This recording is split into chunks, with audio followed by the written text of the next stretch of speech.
I'd much rather see like sing-alongs and kids being really stoked at shows as opposed to kids giving a shit what their friend what their friend is thinking of them while they have fun. Like, hi, I'm Mark. I'm with the Story Changes. I play guitar and I sing, and you're watching Project Greenroom. And then I'm Poppy. I play drums in the Story Changes, and you're watching Project Greenroom.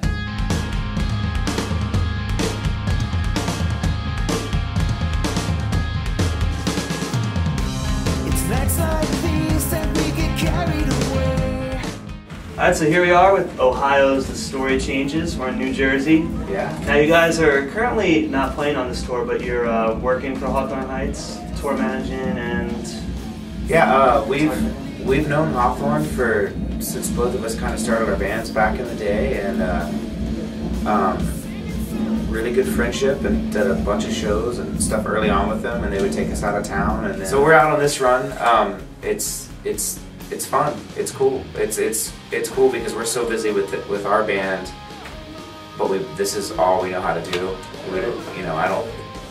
I don't know what else I would do with my life if I wasn't on tour. So it's like most bands go home and take a break, but we go home and go on tour with another band. So speaking of busy, you guys are getting ready to release This Is Your Moment, a 7-inch EP in June. Actually just approved the artwork today. Awesome. So I was pretty excited. Now who'd you guys go in the studio with to do that? We did the stuff with, we recorded drums with, from Micah Carley from Hawthorne has a studio in Dayton, and we did the drums there with him and our friend Brian Whitten, the engineer. And then we did all the guitars and vocals at Brian Whitten's studio. It's called Center City Studios in Dayton, Ohio. And then we ended up using a lot of the keyboards and stuff that we recorded from our demos. We brought it in for that. So we're excited. It's cool. We've been touring so much the last 2 years that we kept writing, and then thinking we had the greatest songs in the world, new songs, and we would come home like after 3 months of touring and be like, how do the songs go? And then we would write more and throw songs away, and it feels good to finally get like, okay, we got a block of songs, let's put some stuff out. So.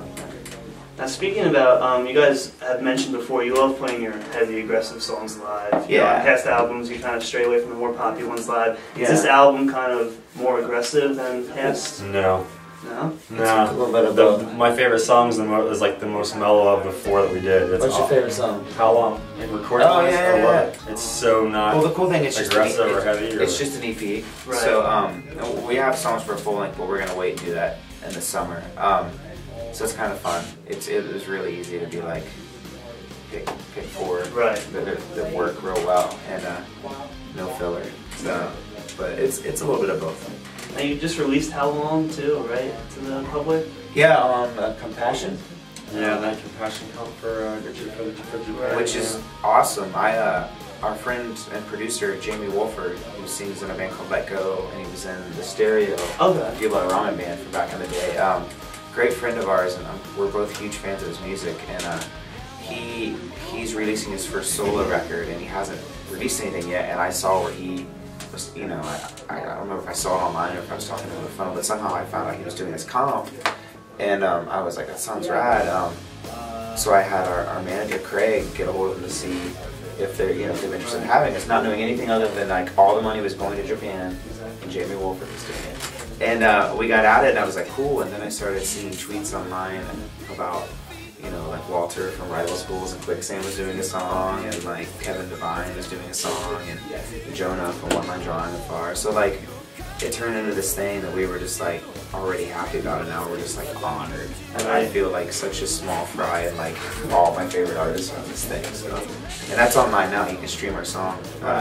It's Parrot on a Porch Records. And that just actually went for sale yesterday. Yeah. Actually ordered yesterday. Yeah. $10 for 30-something bands. Wow. I've listened to the whole thing. It's awesome. It's a lot of music. It's a lot of good music. Unfortunately, it will be hard for us to actually play it live, I think, because it is kind of slow, and until people know it. I got this. No, like, all right, then you hear it. We're playing it every night when we get back. You're here first. So if we don't play it, we've never played it. We haven't played it on it yet. No, we've not. It's one of those things. It is a slower song. Right. It reminds me of that late '90s, like You know what I mean? Like, it's just not, like, you know, a lot of times when you're playing, you want to play your fastest songs, like your quickest stuff. Yeah. And, but I like it. Like, I'd rather play what I really want to play and like listen to and sing along to myself. And eventually, the kids that like our band will, you know, they'll either like that song or don't like it. And then after we play it for a while, then we'll know if it actually goes over with, you know, our fans or not. But I think it's gonna be one of those ones where, like, okay, we have 6 songs. We have to play it for it to, like, for us to know if it's gonna be good and well received. Just have to trick them. You have to say things that they really like. It's heavy in other ways. It's the meaning behind it is heavy. Yeah. This song's it might be slow, but it's the heaviest song we've ever written. Speaking about new songs, you guys are also going to have songs appearing on Braid and Alkaline Trio. Yeah, so excited about that. That's probably the funnest recording session ever. That was good. What songs did you guys do from each band? For Braid, we did I Keep a Diary. Braid Canvas, which was fun because like we did the Braid and the Trio, and Braid are my dudes. I love those guys. I had the pleasure of doing a lot of shows and touring with Hey Mercedes with other bands and met those guys, and total sweethearts and good dudes. But as far as those 2 bands, Braid and the Alkaline Trio, Braid's a lot different, especially vocally. I love Bob's voice and I love it, but it's just a different approach for me. So it was more of a challenge to like restructure that song and make it sound like a Story Changes song, but still their song.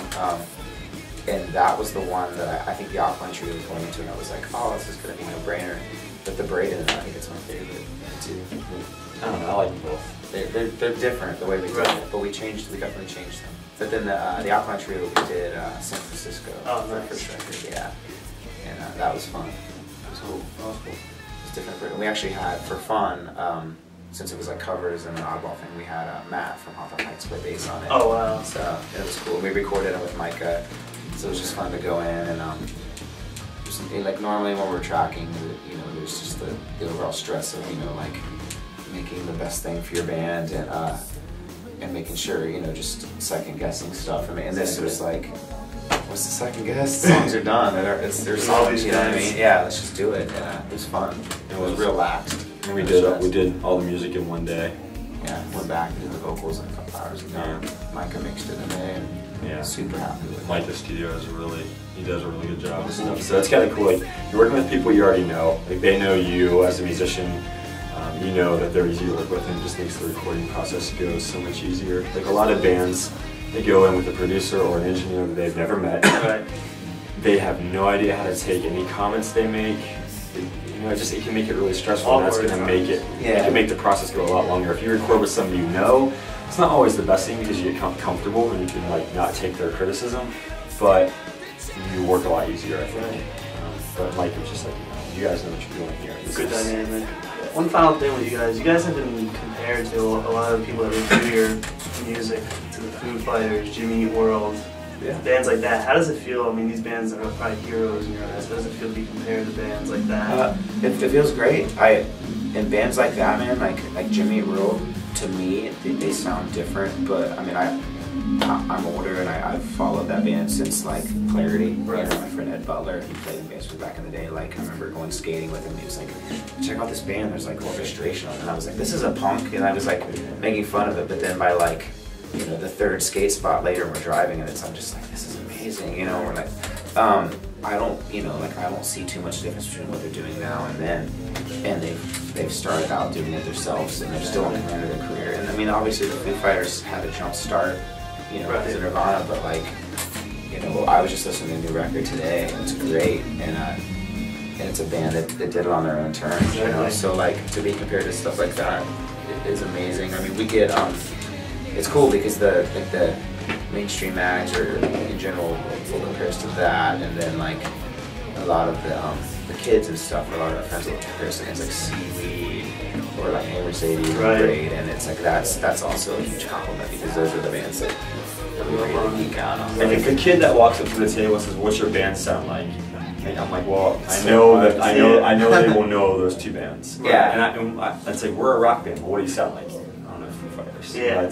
We don't, but I guess that in that sense of there's they're not in any sort of category, and I Probably don't want to be in any sort of what category. they know, that's like the closest. That's what I'm saying. To get it like Exactly. in the box. You know Like what I mean? if I did say some obscure '90s basement band that nobody, like only 1,000 records are made, nobody's gonna know. Even if we sounded just like them, like his old band sounded like 15. Nobody knows who 15 is. I mean, kids do, but the average kid is not gonna know who that is. Right. But like that's what I'm like, oh, that's what that band sounds like at times. Why don't you tell the kids three records you've been listening to right now? I think they should check out. Defeater. Awesome. I just got hip to Transit, but Yeah, it's cool. I just heard like the acoustic record. Okay, something like that. Yeah, I don't know. I've been like taking stuff from the kids on tour, Right. and then always like La Dispute, like what I love about music right now. Right. There's all these young kids are playing these like just great music. The scenes are kind of rebuilding again. And it's like they're like young kids, but they're all balancing and poetry. That's like my favorite right now. Like those kids are all good at what they do. Like when I was young, punk bands sucked. Like you had to play crap bands, and now like Green Day covers. Now the kids, they don't do. They're progressing so much quicker. They're just kind of like keeping everything going. It's cool to care about the scene again too. I mean, like the scene's always been there, but it's cool to really like that whole community. There's a resurgence. I just hope that I just hope that doesn't go away like it did before. I mean, it seemed like the metalcore thing's out, kind of going, light boxes in the flat iron hair, and and I hope so. Ego boxes. And I'd much rather see like sing-alongs and kids being really stoked at shows as opposed to kids giving a shit what their friend is thinking of them while they have fun. Like last night in New York, people were just like, a couple kids were like, I'm here to see Hawthorne Heights. I'm like, no. Say it with pride. You bought the ticket. You came to see the show. Get stoked. Have fun. Like, don't let anybody else tell you that you can't do this no matter how old you are. Like, oh, I used to like it when I was 16. You're still here. Yeah. Have fun. And kids went nuts last night. I had to push kids off stage. Like, wow. People were, it was... And what it was is like crouch stretches and like gunning for people. I would rather have kids do that and just have a good time and listen to whatever they want as opposed to listen to what they think they have to. And I think this whole like resurgence of like I don't think it's all posy, but like the real fast pop punk stuff. Man Overboard. Yeah, like, that's that band. I haven't listened to them yet. They're not what I thought. I thought they were gonna be like tough hardcore. No. But all that stuff, it seems like those kids, I mean, it's still becoming very cookie cutter. We all look the same. I look just like every other kid in the show. Everybody does. We all look the same. We're just a part of this culture. That's totally fine. But I think that the kids are just starting to like go for the fact that there's music, not for anything else. They're going there for the right reasons. Thanks for talking with the Aquarium. We can't wait for the new EP. Definitely. We'll see you guys this summer. Thanks, Brian. Thanks, man.